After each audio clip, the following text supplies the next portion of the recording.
Ladies and gentlemen, you are a class of many firsts. You are the first group to be trained on Pag-asa Island itself. You also brought the PMA's name to international fora and competitions that boast your organizational military skills, from academic conferences in Palermo, international sailing regattas in Italy, India, amongst others. In every instance, you have proved that the Filipino soldier is ready to face the world with dignity and to show his excellence. But beyond recognition, the most important lesson you carry is the understanding that warfare today goes beyond land, seas, and skies. We have battles that are invisible to radar, ones that take place in cyberspace, in protecting information and safeguarding the environment, and in helping communities during crises.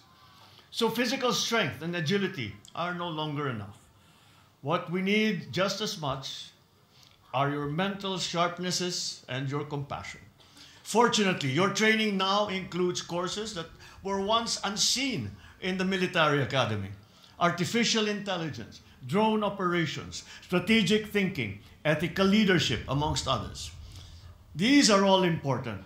But what is also important, and possibly the most important, is your love of country.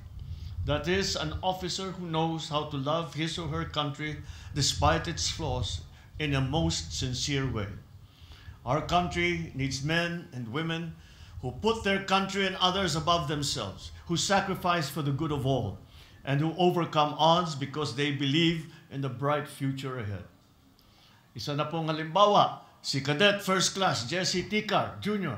and ang valedictorian ng Siklablaya at ika-4 na summa cum laude sa kasaysayan ng PMA. Sa pagnanais niyang makatapos ng pag-aaral at mabigyan ng magandang buhay ang kanyang mga magulang, nagsikap siyang maging sundalo. Sa kabila ng mga pagsubok sa buhay, sa kabila ng kahirapan, at sa kabila ng pangungulila sa kanyang pamilya, nagawa pa niyang makuha ang pinakamataas na karangalan sa kanyang klase. At ngayon, may susulat na ni Cadet First Class Ticar Jr. ang bagong kabanata ng kanilang buhay.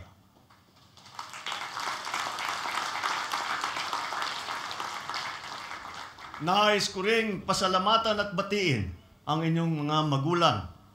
Alam kong may panlinlangan sa kanilang puso, ngunit pinili nilang ibahagi kayo sa ating bayan at suportahan ang inyong mga pangarap. It is also noteworthy the fact that 266 graduates today, of that 266, 54 are women. Ang mga kababaihang kadete ng PMA ang patunay na ang tapang, talino at galing ay hindi nakaayon sa kasarian. Naway dumami pa ang mga kababaihang sasali sa hanay ng kasundaluhan. Naway magsilbi kayong inspirasyon sa bawat batang babae na nangangarap na magkaroon ng mahalagang papel sa ating bansa. Let us not forget, of course, those who quietly supported and waited outside the battlefields, the parents, the siblings, spouses, the children, the grandparents, and the friends of our graduates. If the child is strong, upright, patriotic, then of course it is because their family and loved ones are so. Ganun po kayo. Sigurado po ako na kayo ang unang nagsanay sa kanilang mga disiplina, mula sa paghuhugas ng pinggan hanggang sa pagtupi ng kumot.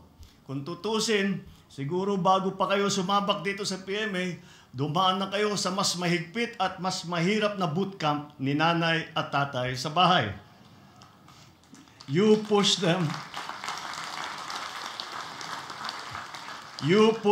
to go further, even in the most difficult moments.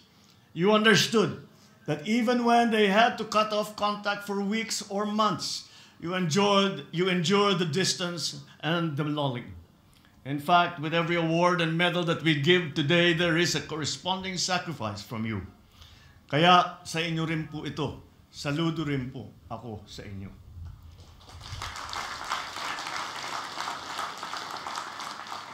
This is my prayer to the members of Siklablaya.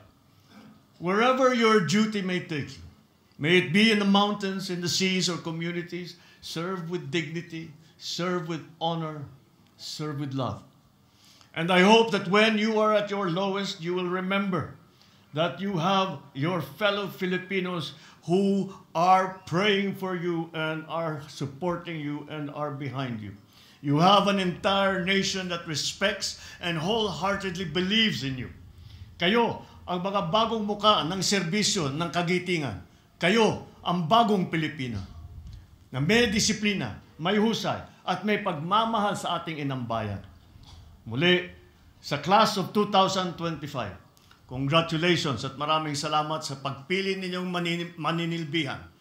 Ito ay panata sa bandila, sa bayan, at sa taong bayan. Lastly, in the grand tradition of all commencement exercises of graduating classes of the Philippine Military Academy, I will sign before you the pardon of punishment in observance of the time-honored tradition on this very important day. Mabuhay ang Siklablaya! Mabuhay ang Philippine Military Academy! Mabuhay ang bagong Pilipinas!